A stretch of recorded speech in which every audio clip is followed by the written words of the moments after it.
ধনিয়া পাতা ছাড়া তরকারিটা আসলে কেমন জানি লাগে, মনে হয় যে স্বাদই লাগে না। ধনিয়া পাতার যে একটা ঘ্রাণ, এটা খেতে যেমন ভালো লাগে, ঘ্রাণটা শুনতেও মনে হয় যে অনেক বেশি ভালো লাগে। তরকারিটার স্বাদ মনে হয় যে দ্বিগুণ তিনগুণ বেড়ে যায় এই ধনিয়া পাতার কারণে।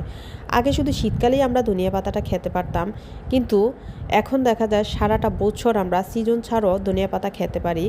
আর আজকে আমি আপনাদের সাথে শেয়ার করব সারা বছর সিজন ছাড়াও টবে ধনিয়া পাতা কীভাবে চাষ করা যায়, কিভাবে ধনিয়া পাতাটা আমরা সবসময় খেতে পারবো।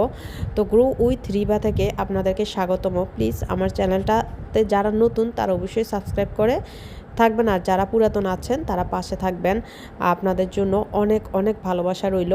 তো দেখুন, আমি আজকে এই ধনিয়া পাতাগুলো তুলছি তরকারিতে দেওয়ার জন্য। তার আগেও দেখিয়েছি, তখন এখন অনেক বড় বড় হয়েছে মাশাআল্লাহ। আর আগে দেখুন এগুলো একটু ছোট ছিল, কিন্তু তরকারিতে যখন খুশি তখনই চাইলে নেওয়া যায়।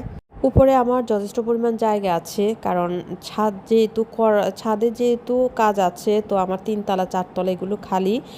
এগুলোতে ধনিয়া পাতা করা সব কিছুই করা যায়। তো ভাবলাম যে ধনিয়া পাতা ছিটিয়ে দেই। তো ধনিয়া পাতা আমি কিভাবে এগুলো লাগালাম সেটাই বলছি আপনাদের সাথে। ধনিয়া পাতার যে বীজগুলো আছে, হাইব্রিড বীজগুলো এখন যেটা পাওয়া যায় বাজারে হাইব্রিড, এগুলো প্যাকেটে প্যাকেটে বিক্রি হয়। এক প্যাকেটের দাম 50 টাকা 60 টাকা এরকম ছোট ছোট প্যাকেটে পাওয়া যায়। তো ওই প্যাকেটগুলো কিনে এক প্যাকেট সারা রাত আপনি ভিজিয়ে রাখবেন পানিতে। 1 দিন বা 2 দিন ভিজিয়ে রাখলেও সমস্যা নাই। পানিতে ভিজিয়ে তারপর মিডিয়াটা তৈরি করতে হবে। মিডিয়াটা তৈরি করা তেমন বেশি কিছু না, সবাই জানেন, একদম সিম্পল, কোনো বাড়তি কিছু ইউজ করা হয় না। আমি কোনো কিছু ইউজ করি না, শুধু জৈব সার গোবর সার যেটা, সেটা আমি মিডিয়াতে ব্যবহার করেছি। আর বাগানের মাটিটা, শুধু বাগানের মাটিটা, এই মাটিটাতে জৈব সার ব্যবহার করে আমি মাটিটা তৈরি করেছি। মাটিটা একটা ধান সিদ্ধ করার ড্রামগুলো আছে যে বড়, জানি না আপনারা সবাই চিনেন কি না।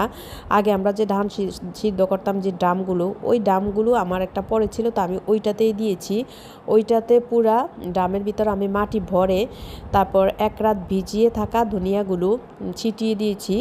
ধনিয়া পাতাগুলো ছিটিয়ে দেওয়ার পরে এগুলোকে পলিথিন দিয়ে বা সিমেন্টের কাগজ দিয়ে উপরে কাঠ দিয়ে একটু ঢেকে রাখতে হবে। এই 1 সপ্তাহ যদি ঢেকে রাখেন, 1 সপ্তাহ পর দেখবেন যে আপনার ধনিয়া পাতাগুলো ওঠা শুরু করছে। যখনই দেখবেন যে ধনিয়া পাতাগুলো ছোট ছোট ওঠা শুরু করেছে, তখন আপনি এটা সরিয়ে দিবেন। এই ঢাকনাগুলো সরিয়ে দিলে তারপর দেখবেন যে আপনার আস্তে আস্তে ধনিয়া পাতাগুলো সুন্দর বড় হচ্ছে। শুধু পানি ব্যবহার করলে, পানি দিলেই হবে, আর কোনো কিচ্ছু লাগবে না। তা আমি দেখেন এভাবে আমি কি সুন্দর আমার ধনিয়া পাতা হয়েছে মাশাআল্লাহ। দেখেছেন এই যে, তখন দেখেন ছোট ছোট ছিল। যখন দেখেছি আমি ধনিয়া পাতাগুলো ওঠা শুরু করেছে, তখন আমি উপরে এগুলো সরিয়ে দিয়েছি। সরিয়ে দেওয়ার পরে এই যে ধনিয়া পাতাগুলো তখন ওঠা শুরু করেছে, পুরা হয় নাই। তারপর আস্তে আস্তে ধনিয়া পাতাগুলো বড় হয়েছে। এখন প্রায় প্রতিদিন আমি কিছু কিছু এনে আমি তরকারিতে দিতে পারছি, প্রতিদিন আমি খেতে পারছি। এভাবে আপনারা 2-3টা টব, এত যদি না পারেন তারপরও যতটুকু পারেন 2-3টা টবে যদি ধনিয়া পাতাগুলো ছিটিয়ে দেন, যা হয় তা আপনাদের অবশ্যই চলে যাবে, কোনো সমস্যা হবে না। আর এত বেশি হলে তো বিক্রিও করা যায় চাইলে, বা প্রতিবেশীদেরকেও দেওয়া যায়। তো আমি প্রতিবেশীদেরকেও অনেক সময় দিয়ে থাকি, কারণ আমার মাশাআল্লাহ এত ধনিয়া পাতা হয়েছে, তো নিজে খাওয়ার পরও অনেক অবশিষ্ট থাকে, তো সেগুলো দেখা যায় প্রতিবেশীদেরকেও দেওয়া যায়।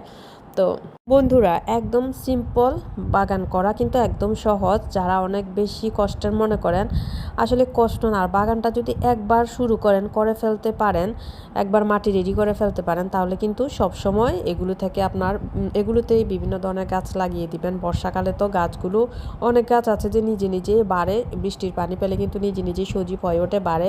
তো এগুলো থেকে আপনারা সবজি হলে কিছু সবজি এনে খেতে পারেন। ফল গাছ হলে তো সারা বছরই ফল পাবেন, কোনো না কোনো ফল। আর ফুল গাছ হলে তো নিজে নিজেই হয়, তারপর দেখতেও সুন্দর লাগে, কিছু ইনডোরেও এনে রাখা যায়। তো আমার কিন্তু সব ধরনের গাছে আছে, সবজি গাছ আছে, ফল গাছ আছে, আবার ইনডোর প্ল্যান্টগুলো আছে। আপনারা যদি চান আমি ইনডোর প্ল্যান্টও শেয়ার করতে পারি আপনাদের সাথে, তবে অবশ্যই আমাকে কমেন্টস করে জানাবেন। আপনাদের জন্য আমি ভিডিওগুলো প্রতিনিয়ত করে যাচ্ছি। যদি আপনারা আমাকে কমেন্টস করেন তাহলে আমি আরও বেশি উৎসাহিত হব। আর যদি কিছু জানার থাকে তাহলে অবশ্যই কমেন্টস করে জানাবেন। আমি কিন্তু অনেক বছর ধরেই বাগান করছি, যতটুকু জানি আলহামদুলিল্লাহ ভালোই জানি। তো আমি চাই যে আমি যেগুলো জানি আমি যেন আপনাদেরকে সেগুলো জানাতে পারি।